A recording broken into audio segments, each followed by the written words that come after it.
And there they go.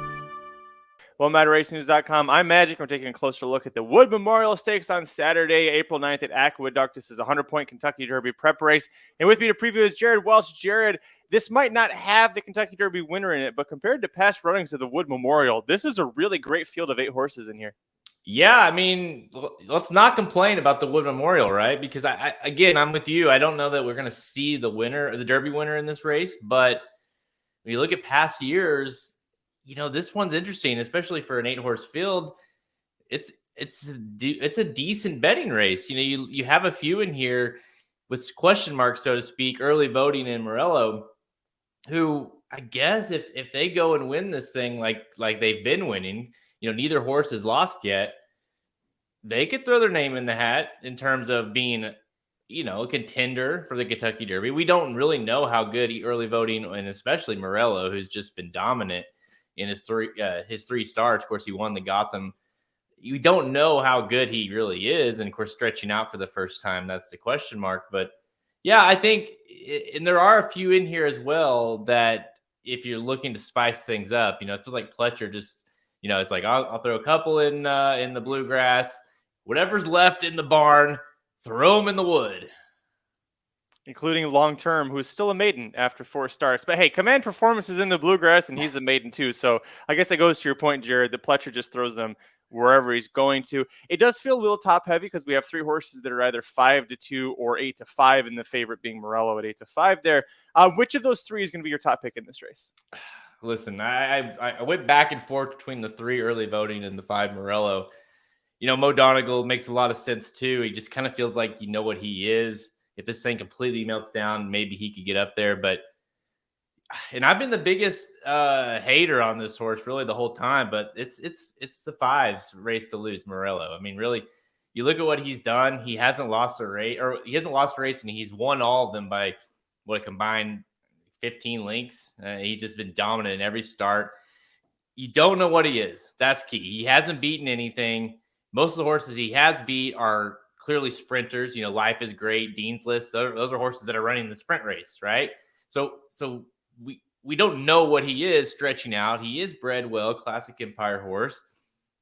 All signs. There's nothing you watch these races and say, wow, it's a good thing. They ended at a mile. They were getting. He's been rolling. He's kind of in cruise control. Draws a little bit outside. Early voting clearly to me is going to be a horse that's going to be very forwardly placed. He was in the Withers. Of course, he went gate to wire. So I think he's going to be able to sit a nice trip off the 3, off the 4, the Pletcher horse, the maiden Long Term that you referenced. He's going to be able to sit a decent trip here.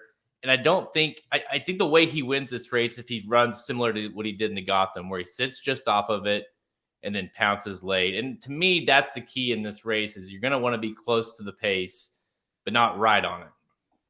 Todd Pletcher and Kendrick Carmouche won this race with a huge long shot last year in Bourbonic, and they're back with another long shot. The number 2 Golden Code, who was a well-beaten 3rd behind Morello in the Gotham Stakes last out. Is he a horse that you want to use underneath in your exotics, or do you want to go with a different one?